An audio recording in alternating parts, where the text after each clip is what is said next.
nous allons entamer le cours d'introduction à la programmation web à l'aide des technologies du langage de programmation Python et du framework de développement Django.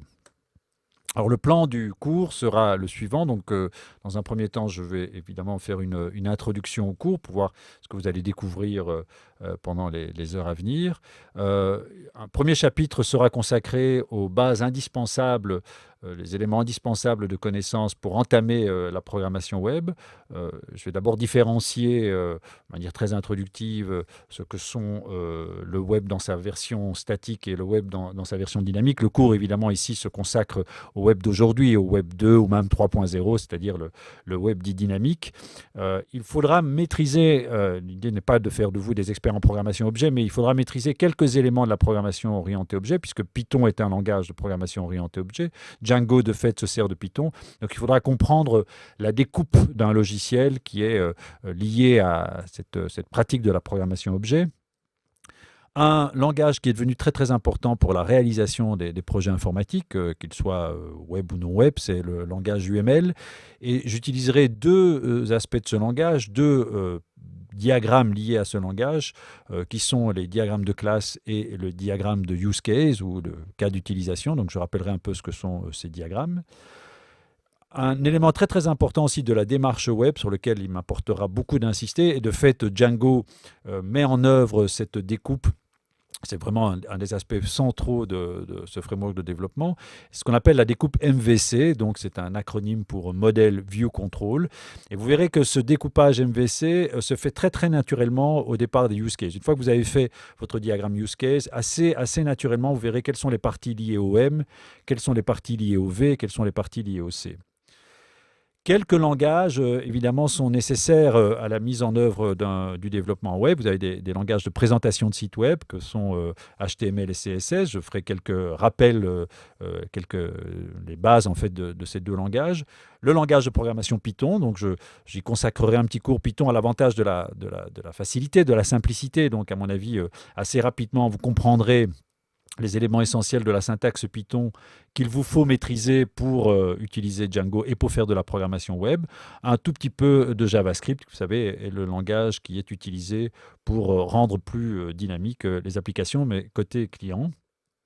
Et nous finirons la présentation à l'aide d'un projet, un projet que nous avons appelé Trombinoscope, et qui est un projet lointainement inspiré, on n'est pas prétentieux ici, qui est lointainement inspiré de Facebook. L'avantage, c'est que c'est un projet relativement complet, un projet de web dans lequel vous pouvez vous profiler, vous pouvez rajouter des amis, vous pouvez voir le profil de vos amis et vous pouvez publier des messages à destination de vos amis. Et nous montrerons comment, à l'aide de Django, on peut réaliser ce projet. Alors, il faut bien comprendre que l'idée n'est pas de faire de vous ici des férus, des experts de la programmation web. On veut vraiment prendre, je dirais, l'utilisateur au tout début de la programmation web.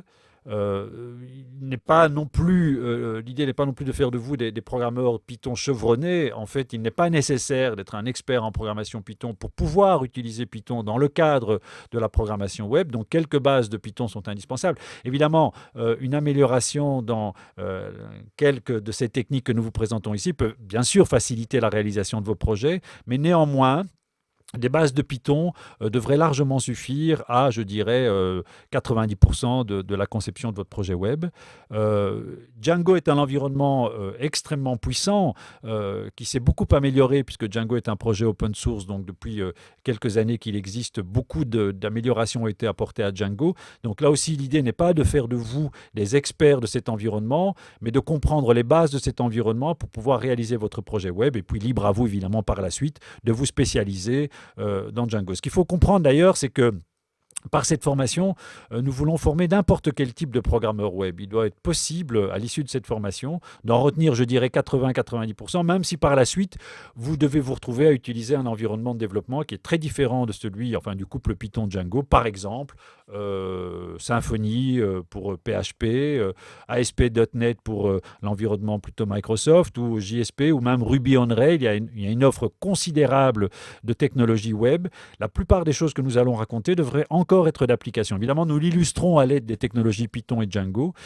Vous allez comprendre pas mal de ces technologies, vous allez comprendre pas mal du langage de programmation Python, pas mal de l'environnement de développement Django, mais vous pourriez tout à fait par la suite faire un bifurquer vers une nouvelle technologie en retenant pas mal des aspects de cette formation. Bien sûr, si vous voulez vous spécialiser en Python et Django, éventuellement d'autres lectures ou d'autres formations pourraient vous être extrêmement utiles. Nous ne voulons pas faire de vous des rois du design et de l'ergonomie web. C'est un métier à part. Donc, la bonne maîtrise des langages HTML, CSS, de l'ergonomie, du look web est un métier à part. Ici, les présentations que nous allons faire des sites web seront très, très rudimentaires. Libre à vous, évidemment, si c'est une partie du métier qui vous intéresse, là aussi, de vous y spécialiser. La vocation du cours, je dirais au contraire de ce que nous venons de raconter jusqu'à présent, la vocation du cours, c'est vraiment de comment accommoder. Vous savez qu'un projet web, c'est un projet qui, aujourd'hui, les projets web sont des projets qui nécessitent la maîtrise de pas mal de ces technologies. Il n'est pas toujours très clair, d'ailleurs, pour les utilisateurs du web, de savoir comment accommoder, comment raccorder ces différents ingrédients d'un projet web. Justement, la découpe MVC est une découpe qui vous permet de bien comprendre quel rôle a joué HTML, quel rôle a joué Python, quel rôle ont à jouer les bases de données relationnelles. Et l'idée de cette formation, c'est de bien vous aider à maîtriser, comprendre les différents éléments et comment justement ces différents éléments s'accordent dans la réalisation d'un projet web. Donc ça vise une couverture assez en largeur de la programmation web et de fait, de par sa largeur, de par son abstraction, cette couverture devrait pouvoir être utile à n'importe quel type de développement web, dans n'importe quel type de technologie que vous utiliseriez par la suite. Donc une découverte plus en largeur qu'en profondeur. Bien sûr, nous vous expliquerons comment fonctionne, quels sont les ingrédients, comment fonctionne un site web dit dynamique. Nous vous initierons à la mise en œuvre des diagrammes de classe et les diagrammes de use case, qui sont les deux diagrammes UML indispensables, je pense, à la maîtrise d'un développement web, et notamment à la maîtrise de Django. Et nous allons utiliser deux technologies que nous vous présenterons, qui sont le langage de programmation Python, qui est un langage qui a d'immenses vertus pédagogiques. C'est un langage très très simple, qui est très très apprécié d'ailleurs pour la pédagogie de la programmation. Je l'utilise moi-même depuis de nombreuses années pour initier mes étudiants à la programmation. Donc il a vraiment l'avantage de la simplicité par rapport à des langages comme C, C++, Java et d'autres qui sont aussi communément utilisés dans le monde du web. Mais Python est beaucoup plus simple. Le droit d'entrée, la porte d'accès est beaucoup plus aisé en Python que dans d'autres langages. Et de fait, Django se base sur Python. Donc Django regagne ou hérite de cette simplicité qui lui vient de Python. Donc la programmation web à l'aide de Django est beaucoup plus simple que la même programmation web que vous pourriez faire avec des technologies comme ASP ou JSP qui sont nettement plus compliquées. Et nous finirons à l'aide de Django par la réalisation d'un site web vraiment pratique, concret, lointainement inspiré de Facebook que nous avons appelé Trombinoscope.